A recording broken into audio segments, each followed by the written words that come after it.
এটা হচ্ছে আমার একটি ছোটো খামার। এখানে দেখতে পাচ্ছেন এখানে চীনা হাঁসের ডিম বসানো হয়েছে, আর এটা হচ্ছে দেশি। এখানে দেশি কালকে অথবা তারপর দিন এটা ফুটবে। এখানে বোর্ডিং করব 10-15 দিন। আর এখানে আপনারা দেখতে পাচ্ছেন আমার এই খামারটা আজকে ডেকোরেশন করলাম, চেষ্টা করতেছে আরও সুন্দরভাবে করব। আর এখানে আপনাদের পরিচিত ফার্মি যেটা 18 মাস ডিম দেয় সাদা মুরগি।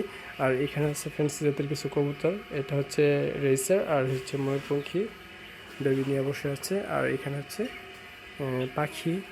আর এটা হচ্ছে প্রায় আমার নিচের মানে ডিম থেকে বাচ্চা ফোটানো হয়েছিল।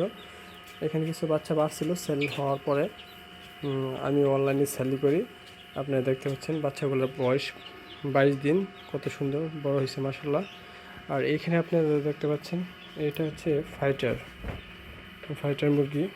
4টা ফাইটার আছে, আপনাদেরকে দেখানোর চেষ্টা করি নেটের ভিতরে। এই যে এখানে একটা, ওখানে একটা, 3টা। এগুলো হচ্ছে ফাইটার মুরগি, হয়তো অনেকে চিনেন বা চিনেন না। আর লাইটটা এইমাত্রই দিলাম। ইনশাল্লাহ আরও সুন্দর করবো আপনাদের এই খামারটা, সবাই দোয়া করবেন।